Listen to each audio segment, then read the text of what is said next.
Aleluia. Livro de Daniel, capítulo de número 6.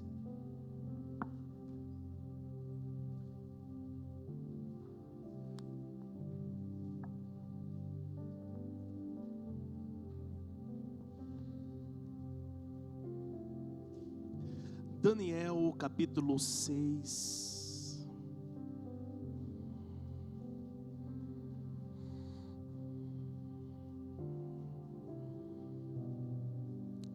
Versículos 10 ao 12.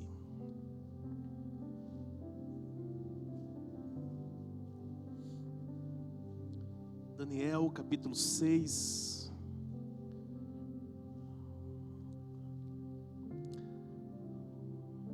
Minha versão é NVI, por gentileza. Está escrito assim: quando Daniel soube que o decreto tinha sido publicado, foi para casa, para o seu quarto, no andar de cima, cujas janelas davam para Jerusalém. E ali fez o que costumava fazer. Presta muita atenção nisso aqui. Isso aqui é uma chave da ministração de hoje. Vamos ler de novo isso aqui. Está escrito: e ali fez o que costumava fazer. Era um costume. 3 vezes por dia ele se ajoelhava e orava, agradecendo ao seu Deus. Então aqueles homens foram investigar e encontraram Daniel orando, pedindo ajuda a Deus. E foram logo falar com o rei acerca do decreto real. Tu não publicastes um decreto ordenando que nestes 30 dias, todo aquele que fizer algum pedido a qualquer Deus ou a qualquer homem, exceto a ti, ó rei, será lançado na cova dos leões? O rei respondeu: o decreto está em vigor, conforme a lei dos medos e dos persas, que não pode ser revogada, que não pode ser. Curva sua cabeça. Pai, em nome de Jesus, estamos diante da Tua palavra. Fala conosco, Senhor. Dê a mim, Teu servo, a inspiração no Espírito, e que eu consiga transmitir à Tua igreja aquilo a qual o Senhor colocou no meu coração, Pai. Senhor, nessa noite, por meio da Sua palavra, nos edifica, nos exorta, nos consola, em nome de Jesus, amém e amém.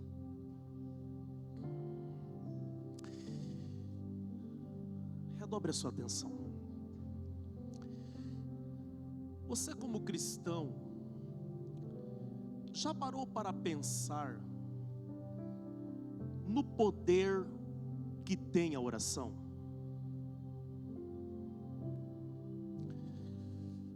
Hoje eu passei alguns minutos meditando, estudando acerca da oração. A oração, ela é o meio de comunicação que nós temos com Deus. A oração é o que nos conecta ao nosso Criador.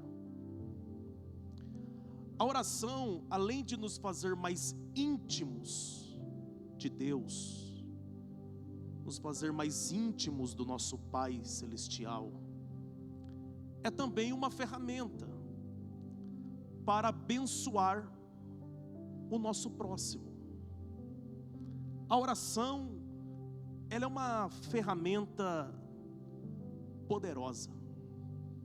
Eu acredito que todos aqui, sendo cristão, já teve uma experiência com a oração. Eu acredito que todos aqui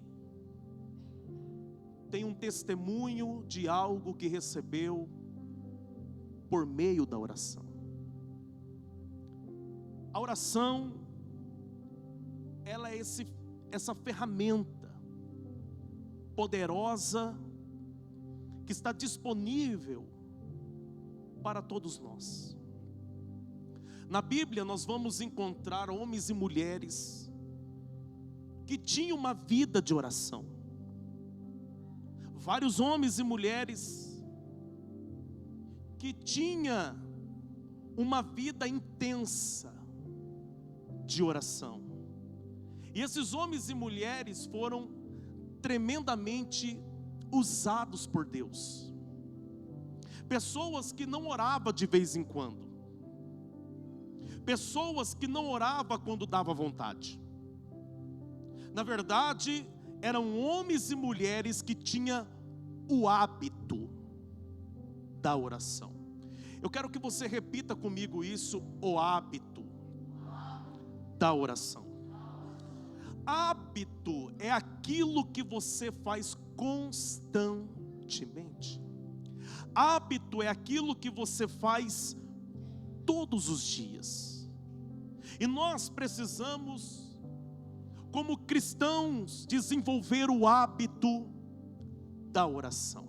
Nós precisamos desenvolver este hábito da oração.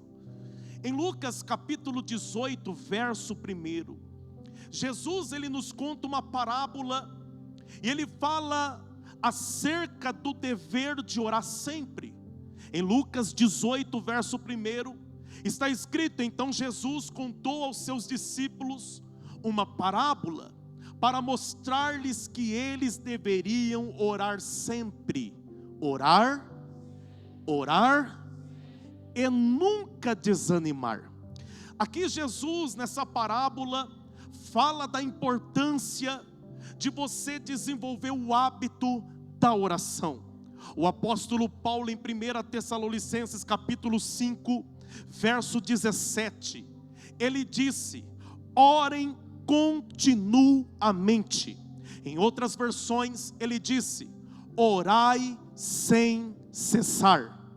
Nós precisamos ter o hábito de orar constantemente, de orar continuamente, de orar sem cessar. Na verdade, a nossa oração tem que ser como aquele fogo que a Bíblia fala que ele pega na lenha e ele arde continuamente e ele nunca se apagará.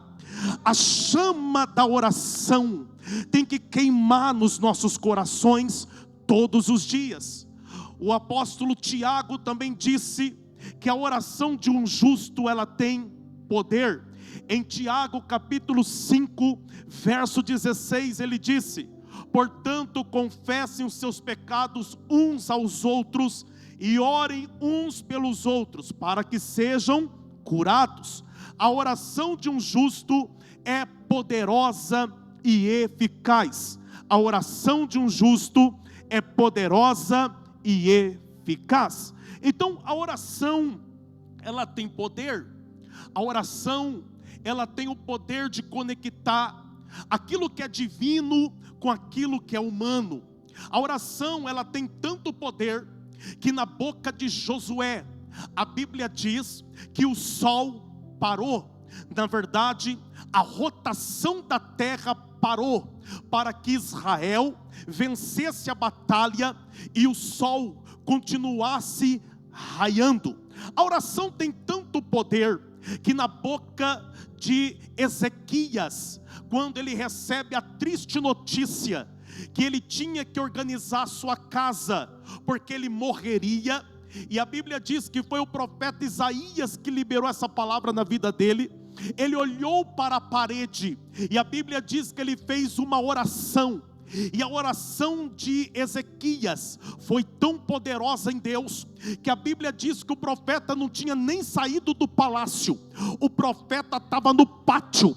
A Bíblia diz que Deus visita o profeta e disse a ele: volte e diga ao meu servo que eu estou acrescentando 15 anos de vida, porque eu ouvi a sua oração. A oração tem poder. A oração na boca do profeta Elias, a Bíblia diz que a oração dele foi tão poderosa, que no desafio, quando ele desafiou os profetas de Baal, os profetas de Baal sacrificou ao seu Deus Baal, da manhã até o meio-dia, e não teve uma resposta de Baal. Eles sacrificaram, eles choraram, eles se cortaram, mas não teve resposta o sacrifício dos profetas de Baal. Mas quando chega Elias, ele organiza o altar, ele organiza o sacrifício e faz uma oração de 20 segundos. Foi uma oração tão poderosa que a Bíblia diz que desceu fogo do céu e consumiu o altar, consumiu o holocausto. Uma oração poderosa, e que eu tive o privilégio de estar no Monte Carmelo ano passado, e eu estive no mesmo monte aonde o fogo desceu, e até hoje as pedras são vulcânicas. Por quê? Porque o fogo do céu desceu naquele lugar. A oração é poderosa, aleluia. Eu poderia falar aqui de outros homens de Deus, de outras mulheres de Deus que orou. O que dizer da oração de Ana? Ana ficou 21 anos estéril. Ana tinha um sonho, ela queria tanto ser mãe. Ana queria ser mãe, mas a Bíblia diz que o tempo foi passando e ela era estéril. Seu marido Eucana recorre ao código de Hammurabi, e ele se casa com outra mulher que fosse fértil, casa com outra mulher que fosse dar filhos para ele. Casou com Penina. Penina irritava a Ana todo dia, Penina provocava a Ana todo dia, e a Ana só orava, a Ana só falava com Deus. Passado 21 anos, a Bíblia diz que um dia Eucana vai para Siló para sacrificar o Senhor. E quem é que está lá sentada na carroça, indo para Siló para sacrificar e adorar a Deus? A Ana. Será que tem motivo para agradecer alguma coisa a Deus? Será que a Ana tem algum motivo para orar alguma coisa para Deus? Porque faz 21 anos que ela ora, faz 21 anos que ela pede, faz tanto tempo que ela está pedindo um filho para Deus. Ela poderia ter desistido, mas ela não desistiu, ela foi perseverante. A Bíblia diz que ela foi para Siló, e a Bíblia diz que depois do sacrifício, ela foi para o tabernáculo. O sofrimento era tão grande, que a boca mexia, mas não saía palavra, mas Deus ouviu a oração do coração dela. Deus é tremendo. Por quê? Porque até quando nos falta palavra, Ele nos entende. Até quando nos falta palavra, Ele nos compreende. Aleluia. Eu não sei se você já passou por isso, eu não sei se você já passou por uma angústia tão grande que não sai nem palavra, mas você está lá no joelho, você está lá na presença de Deus, e daqui a pouco a resposta chega, porque Deus, Ele te entende. Aleluia.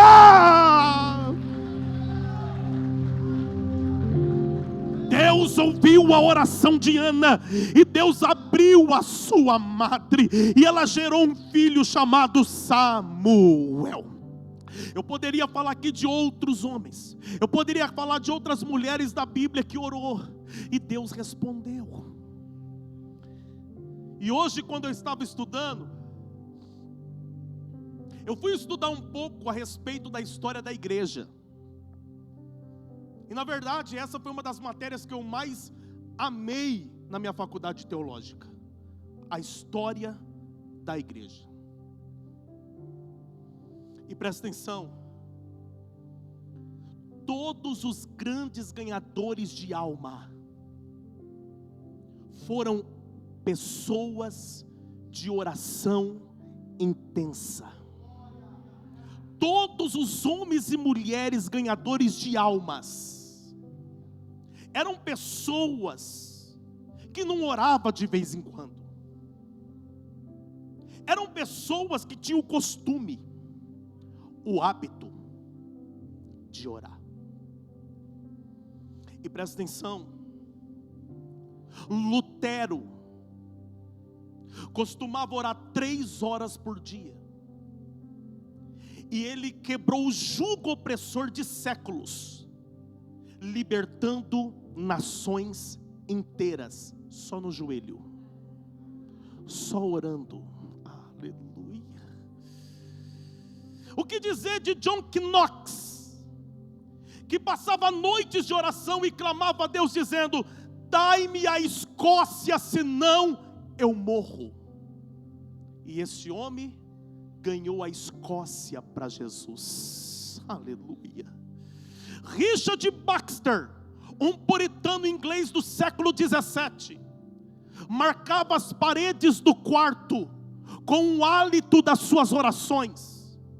E foi nesse período que ele colocou um movimento e começou uma onda de salvação por todas as nações, aonde ouviam falar ao seu respeito o poder da oração. O que dizer de John Wesley, que em seus diários conta de noites inteiras em oração, e ele pedia para Deus resgatar a Inglaterra do paganismo, e ele pedia: Senhor, aviva a Inglaterra. E através de John Wesley houve um grande avivamento na Inglaterra. Só ele ganhou 14.000 almas na Inglaterra. O que dizer de David Brainerd, que ficava prostrado no chão congelado à noite, envolto numa pele de urso, cuspindo sangue e clamando a Deus para salvar os índios? O Senhor ouviu e começou a converter a muitos pobres, ignorantes, briguentos, embriagados, nativos, às dezenas e centenas, levando a uma vida de santificação. Foi a oração. O que dizer de Jonathan Edwards, que ministrou um dos maiores sermões da história até hoje: pecadores na mão de um Deus irado. Antes dele ministrar esse sermão, que foi o sermão mais famoso da história, uma noite antes, ele passou a noite inteira na oração, orando, apresentando a Deus o seu sermão. E quando chegou o dia dele ministrar, com aquele óculos fundo de garrafa, lendo o esboço, de repente as pessoas começaram a gritar. De repente as pessoas começaram a grudar nas colunas, porque as pessoas não viam mais o chão abriu, e eles viam o fogo do inferno, e eles gritavam que queria Jesus, e queria ser salvos. Uma ministração, mas que foi colocada na oração, e que salvou a muitos naquele dia, pecadores na mão de um Deus irado. O que dizer de John Livingstone, na Escócia, que foi designado para pregar numa das grandes assembleias, mas sentindo sua total debilidade, ele passou a noite em oração. No dia seguinte, sua pregação resultou na conversão de 500 pessoas em um único dia. 500 pessoas levantando a mão e chorando e dizendo: eu quero Jesus, eu quero Jesus. O que dizer de Charles Finney? Charles Finney foi um advogado, um célebre advogado. Charles Finney teve um encontro com o Espírito Santo. Charles Finney passava horas em seu gabinete estudando a Bíblia. Quando seus amigos entravam no seu gabinete, ele jogava os livros de direito em cima da Bíblia, porque naquele momento ele ainda estava envergonhado, mas ele continuou lendo, até que um dia um de seus amigos entrou em seu gabinete e não o reconheceu. Ele estava falando em línguas, ele estava sendo batizado no Espírito Santo, e ninguém entendeu o que estava estava acontecendo com Charles Finney. Charles Finney, depois dessa experiência, ele começou a orar, e através da oração de Charles Finney, comunidades inteiras começou a ser conquistada pelo poder do Espírito Santo. Era tão intenso a presença de Deus na vida de Charles Finney, que diz a biografia ao seu respeito, que quando ele andava na rua e ele dava bom dia, boa tarde ou boa noite, as pessoas caíam no chão e elas eram tomadas pelo Espírito Santo. Diz a biografia de Charles Finney que um dia ele foi convidado para ir numa fábrica de tecido para falar do Evangelho. Quando ele chegou naquela fábrica de tecido, que ele foi passando pela linha de produção, ele foi dizendo bom dia pessoal. As pessoas começaram a cair no chão, as pessoas começaram a se prostrar, chorando, algumas agoniadas querendo Jesus, e de repente o dono daquela empresa disse: desliga o maquinário, porque hoje é a nossa alma que precisa ser trabalhada. Desliga o maquinário. Charles Finney tinha uma vida de oração. A oração, nós precisamos desenvolver o hábito da oração. Nós precisamos desenvolver esse hábito, e não orar só de vez em quando. Não, nós somos cristãos. O próprio Jesus, o Filho de Deus, que possuía todo o poder no céu e na terra, orava. Ele ia para o monte, ele falava com Deus. Para começar seu ministério, ele ficou 40 dias e 40 noites no deserto, fazendo o quê? Orando. Ele não iniciou seu ministério sem oração. Não, ele iniciou orando.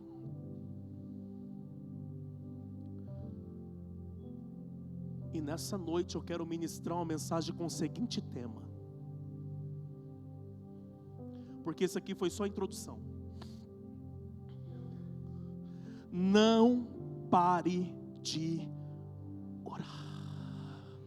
Olha para essa pessoa que está do seu lado e diga: não pare de orar. Não pare. Diga, não pare de orar. Aleluia.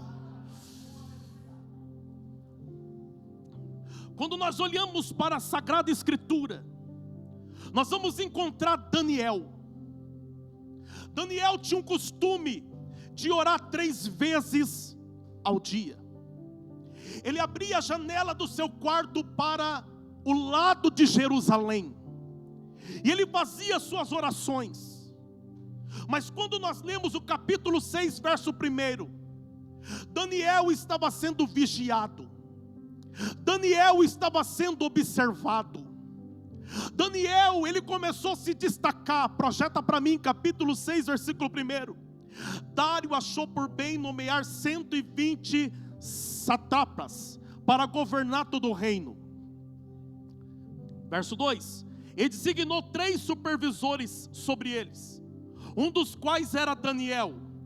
Os sátrapas tinha que prestar conta a eles, para que o rei não sofresse nenhuma perda. Verso 3: ora, Daniel se destacou. Oh, aleluia. Daniel se destacou tanto entre os supervisores e os sátrapas por suas grandes qualidades, que o rei planejava estabelecê-lo sobre todo o reino. O rei queria fazer de Daniel primeiro-ministro. Por quê? Porque ele se destacou. Por quê? Porque ele saiu na frente. Por quê? Porque ele era diferente.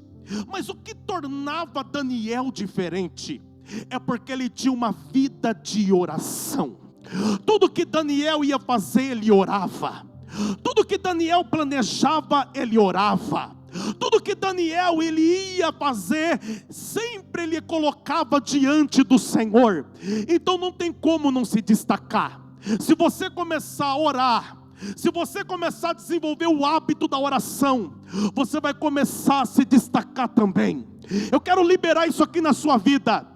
Você vai se destacar no meio da sua família, você vai se destacar no seu trabalho, você vai se destacar no meio da sociedade, você vai se destacar. Por quê? Porque você tem uma vida de oração. Olha para essa pessoa que está do seu lado e diga assim: nós precisamos orar. Nós precisamos orar. Aleluia. Ele está se destacando. Por quê? Porque ele ora. Por quê? Porque ele fala com Deus. Por quê? Porque ele tem uma vida com Deus. Mas a Bíblia diz que os homens começaram a ter inveja dele. Se nós continuar a leitura do texto, a Bíblia diz que invejavam Daniel. Presta atenção. Diante disso, os supervisores e os satrapas procuraram motivos para acusar Daniel em sua administração governamental, mas nada conseguiram. Diga comigo, nada conseguiram. Não puderam achar nele falta alguma, pois ele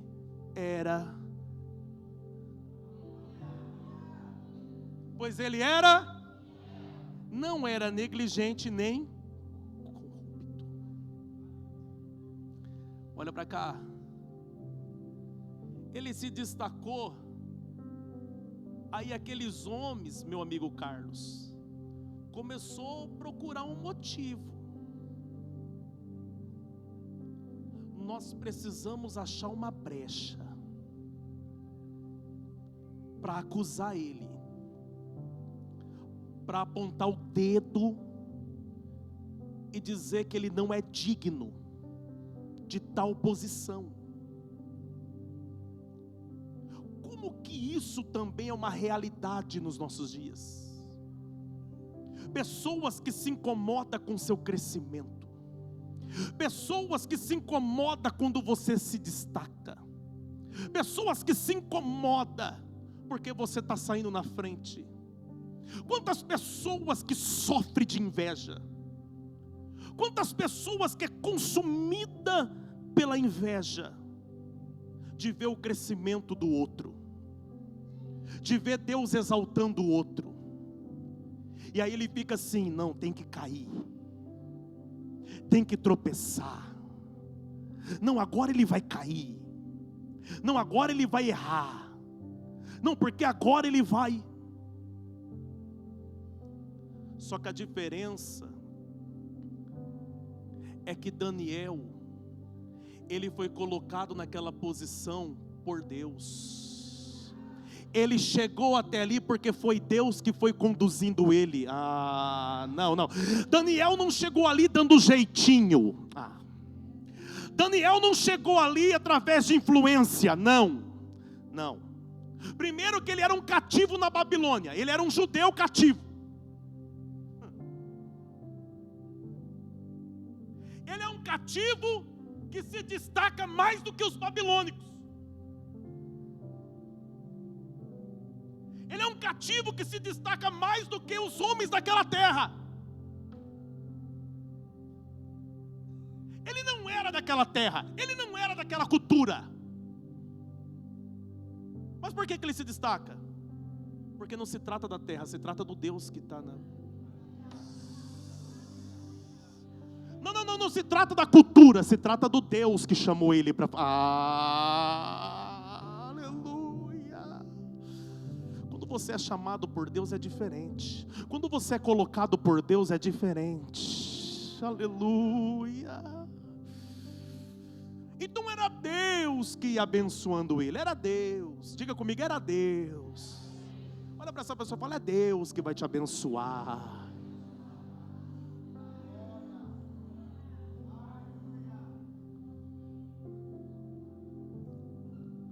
É como o apóstolo Paulo disse.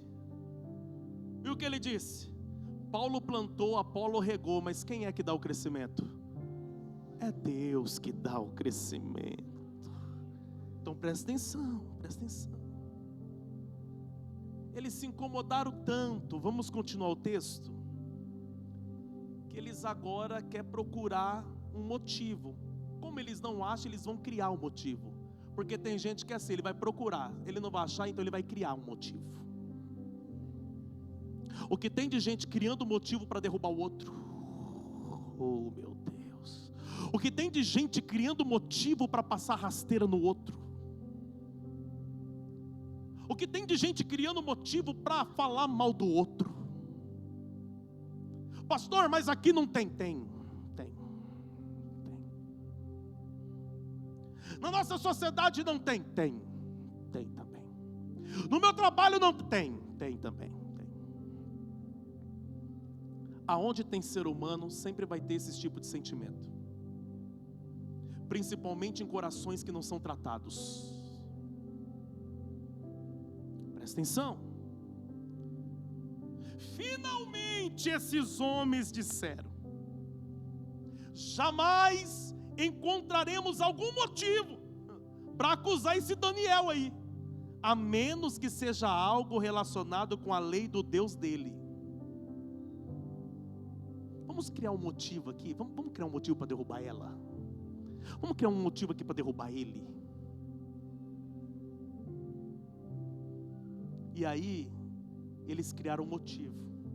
Eles foram até o rei Dário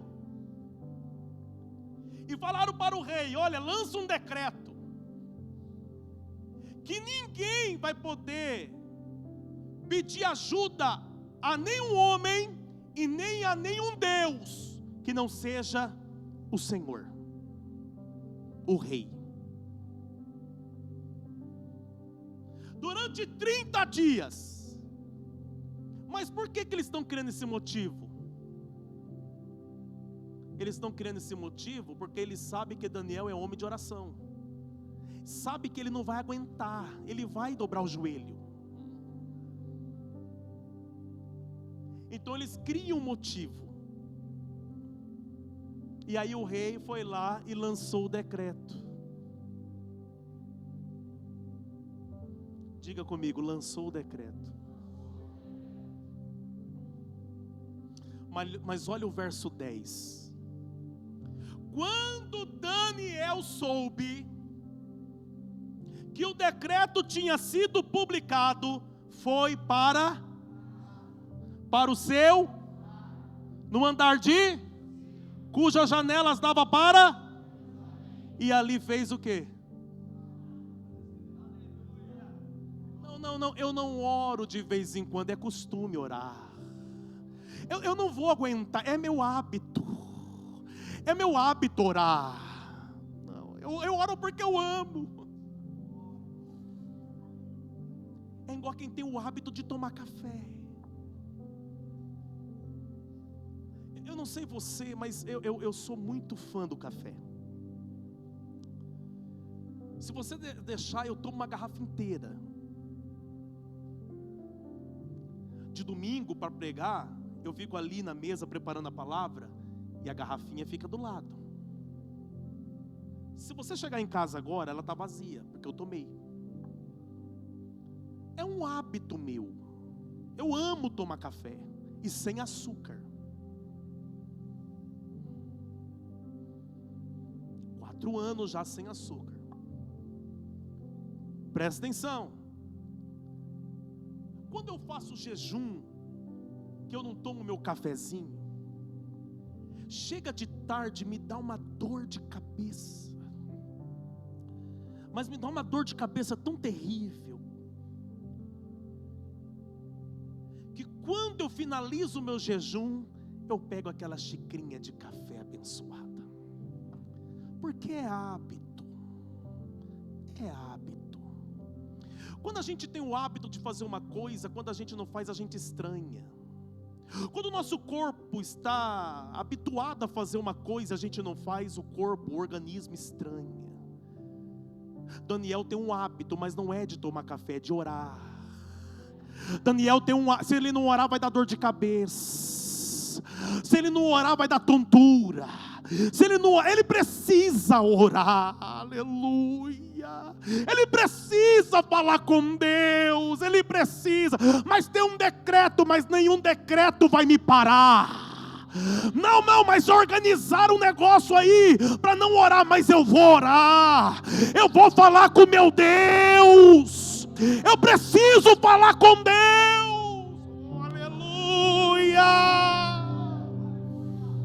Não é qualquer coisa que vai me tirar da oração. Não vai me tirar da oração. Não vai. A oração ela é poderosa. E quando nós experimentamos do poder da oração, a gente não consegue ficar mais sem ela. Não conseguimos ficar mais sem ela. A oração. E sabe o que é mais maravilhoso? É que não precisa fazer faculdade para orar. O que é mais maravilhoso é que você não precisa ter todo o conhecimento do mundo para orar. Não precisa. O que é mais maravilhoso é que você não precisa conhecer toda a Bíblia de capa a capa para orar. Eu conheço muita gente que era analfabeto e orava. O avô da minha esposa, o seu Zé Maria, saudoso Zé Maria, que descansa no Senhor, não sabia ler nada. Quem ensinava ele era a Kelly ensinava Salmo 23, Salmo 91, ele decorava. Quando o pastor dava oportunidade, ele ia naquele decorado, mas quando ele abria a boca para falar, a vida de oração dele refletia nas palavras dele, e de repente a glória de Deus começava a tomar a congregação, a glória de Deus ia tomando a igreja. O homem orava tanto que quando eu morei com ele eu passava vergonha, porque era 11 horas da noite, ele dobrava o joelho e começava a orar. Quando era 1 da manhã eu estava escutando aquele homem orando ainda, eu falava, meu Deus do céu, eu orei 30 minutos, olhei no relógio 40 minutos, esse homem ele está orando 1 hora, 2 horas, ele ia apresentando o nome de filho por filho, neto por neto, meu Deus do céu, ele orava por todo mundo. Era tão interessante que ele morava numa casa tão simples que não tinha nem portão para entrar carro, era um portãozinho simples com pé de manga. Foi lá que eu morei, e as pessoas batiam naquele portãozinho, seu Zé Maria, ora pelo fulano, seu Zé Maria, ora pela fulana, e lá ia o seu Zé Maria arrumando a calça dele, aquele jeitão simples, cego de um olho, e ele ia lá com aquela mão desse tamanho para orar, e Deus operava, Deus fazia maravilha. Eita glória, não precisa ter todo o conhecimento para orar, não precisa, é só orar. Aleluia, eu estou sentindo uma graça, eu estou sentindo uma unção aqui, oh glória. É só orar, é só orar, é só orar.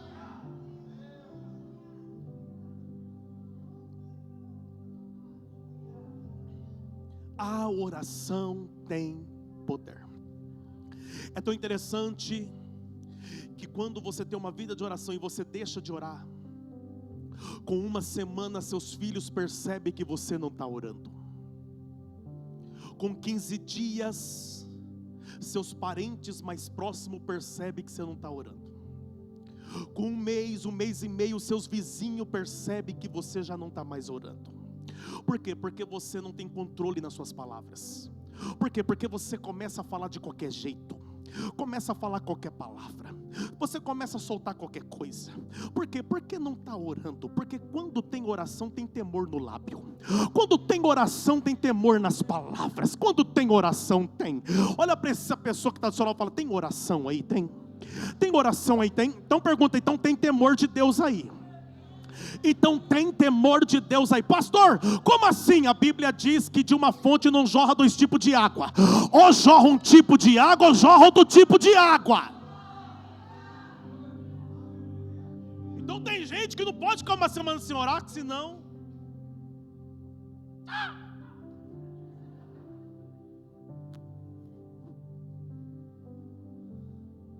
Olha para essa pessoa e fala, precisamos orar.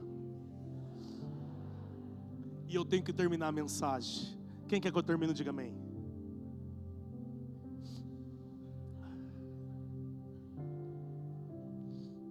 Quem quer que continue a falar glória? Então presta atenção, eu já vou terminar. O Daniel não parou de orar. O Daniel foi orar. Sabe que o céu está mandando dizer para alguém aqui? Não pare de orar. Não pare de orar. Continua orando. A Bíblia diz que quando Daniel dobrou o joelho e começou a falar com Deus, olha lá o texto, olha lá o texto. A Bíblia diz que quando ele foi orar, então aqueles homens foram investigar. É mais ou menos assim, ficaram tudo lá em volta da casa dele. É um bando de desocupado, gente à toa. Ficaram lá investigando assim. Sempre tem alguém cuidando da sua vida. E geralmente é quem tem inveja de você. Geralmente é quem está incomodado com o seu crescimento. Geralmente é quem está incomodado que você está se destacando. Ele vai ficar te vigiando. Aquela cambada ficou lá assim, ó. Tem gente que é assim, ele fica rodeando a sua casa para ver se seu carro está lá. Ele fica procurando na rede social. Quantas horas faz que você postou o story? Quantas curtidas teve no seu... Não acredito que ela curtiu. Ah, Márcia. Não tem o que fazer. Não tem o que fazer. Se tivesse orando, não estava contando curtida que o outro teve. Se tivesse orando, não estava incomodado com o que o outro está vivendo. Não estava incomodado, não estava. Eles ficaram lá assim, ó. Quando viu ele orando, correram no rei.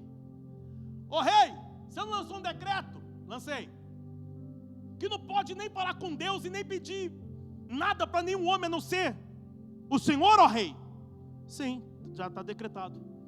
Então, o Daniel está lá. O Daniel está lá, orando. Coloca o verso 13. Então disseram ao rei: Daniel, um dos exilados de Judá, não te dá ouvidos, ó rei, nem ao decreto que assinaste. Ele continua orando. Diga assim: e agora? Agora o rei não pode voltar atrás. O rei dá uma ordem com muita dor no coração, porque a Bíblia diz que esse rei amava Daniel. Ele tinha carinho por Daniel. Pegou Daniel. Por quê? Porque mesmo ele amando Daniel, ele não pode voltar atrás na palavra dele. Ele lança Daniel na cova dos leões. Leões famintos. Leões que dilaceravam a sua presa em poucos segundos. Era um dos castigos mais cruel que existia no Medo Persa.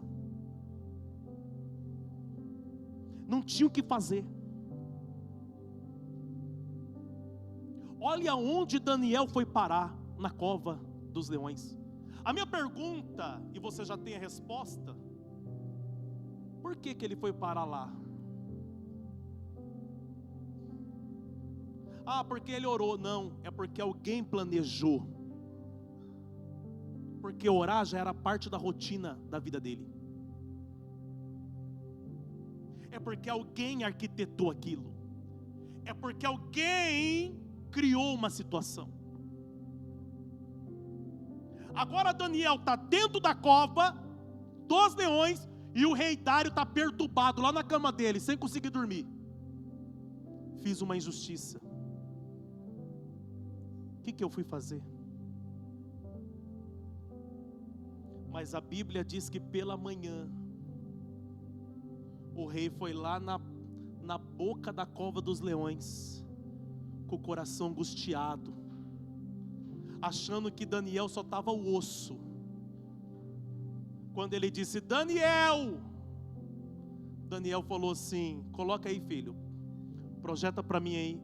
Daniel disse: acalma o teu coração, ó rei. Deus me livrou.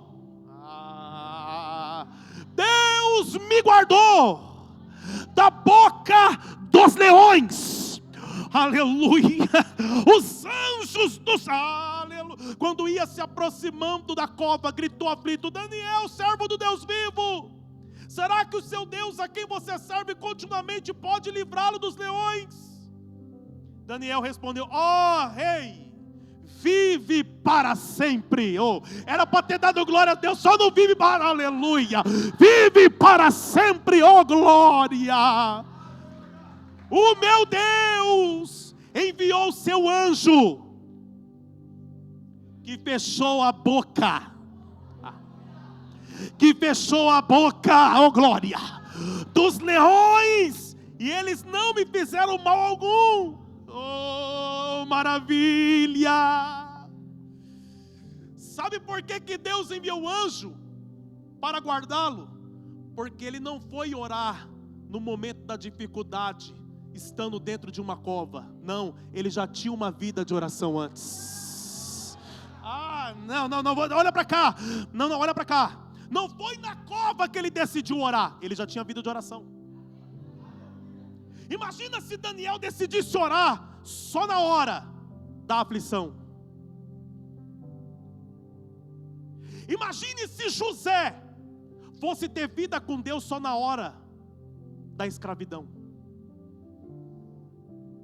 Imagine se outros homens de Deus fossem orar só no momento da tribulação. Não, eles já tinham vida com Deus, eles já oravam a Deus, eles já se comunicavam com Deus. Sabe o que o céu está dizendo? Não pare de orar, ore continuamente, porque quando chegar o dia da dor, quando chegar o dia da aflição, quando chegar o dia do desespero, vai ter um Deus que vai te guardar, vai ter um Deus que vai te proteger, vai ter um Deus que vai passar com você.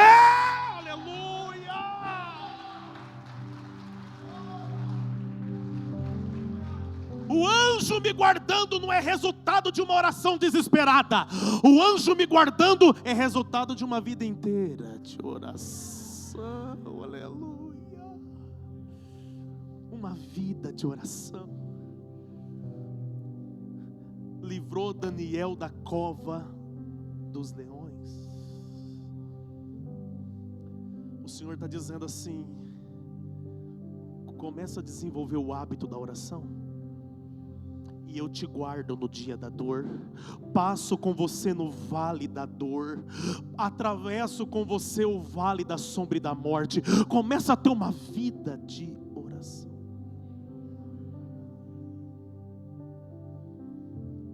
E quando eu li para você que o anjo de Deus guardou ele, eu lembrei de um fato.